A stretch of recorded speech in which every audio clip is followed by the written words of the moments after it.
There has been an incredible outpouring of generosity from Australians all the way through this bushfire summer. The best part of $500 million, $500 million, has been donated by fellow Australians. It has gone in a lot of different directions, but all of it has the same purpose. Please help the people who need it now. Now, government is largely doing its bit, sometimes a little too slow, but when the entire point of a charity is to help people who need that charity now, it is disgraceful to read what we have today about the Red Cross. Now, I don't want to bag the Red Cross. It's one of those institutions that you don't want to lay the boot into. I also don't want to waste time trying to defend organisations like the Red Cross because they generally do way more good than harm. But they have a problem in Australia. Multiple times people have given money at the height of disasters, only for us to learn a couple of weeks after the height of the disaster had passed that not all of the money that is being donated for that cause will actually be spent helping those people. There were issues around the Black Saturday bushfires, there were issues around the Indonesian tsunami, and I'm sad to say now that there are issues around the bushfires. About $95 million was donated by Australians to help people affected by the bushfires, the people who were affected this summer to be helped now. But apparently just a fraction of that money will actually go to the relief effort. Without any decision, and yes, there may have been fine print somewhere on the website, the Red Cross is going to keep a massive chunk of the money because they want to put it in the bank for future disasters. That's not how this works. When people donate to a special appeal, every dollar in that special appeal has to go to the people that it is focused on. Danica DiGiorgio will help break down some numbers for you.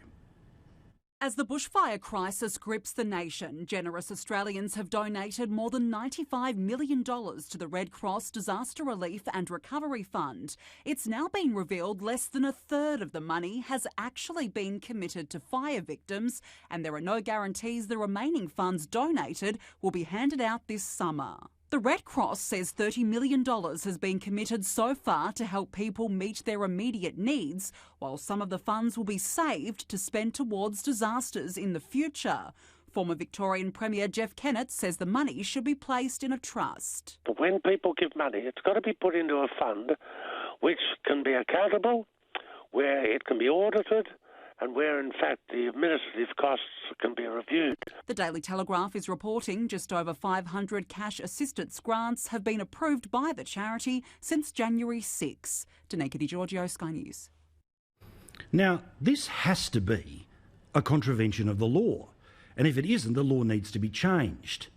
But the truth is that while I am no fan of big government or excessive government or too much government getting in the way of the charity sector, we are at a stage now where all of this has to go into one giant fund.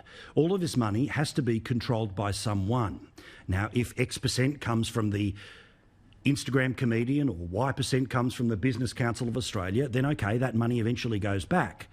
But we need to know that there is somebody who is watching this stuff, that there is somebody who is policing how much of this is being kept for administration, how much is being kept for a rainy day, a dry day, a fire into the future.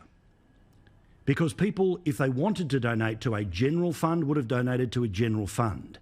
But when they donate at the height of a disaster, they are donating to that disaster. I repeat, it feels uncomfortable to be bagging the Red Cross. They've done way more good than I could do in 100 lifetimes. But something is wrong at the top echelons of it when they start to work out that, well, this is a nice way to raise some money, not just for now, but to put a little away for later so we don't have to ask for it later in the year.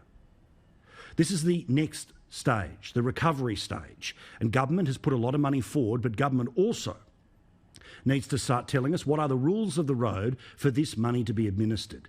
You saw Jeff Kennett, the former Victorian Premier, in that package that Danica just had. We should have him on the show tomorrow night. His health willing. You heard his voice was a little scratchy there. Well, he is working with the Business Council of Australia, and the Business Council of Australia have put together a few $1 million that they want to send into bushfire relief. He believes that there needs to be controls. He believes that if there are too many cooks in the kitchen, then not enough people will be fed.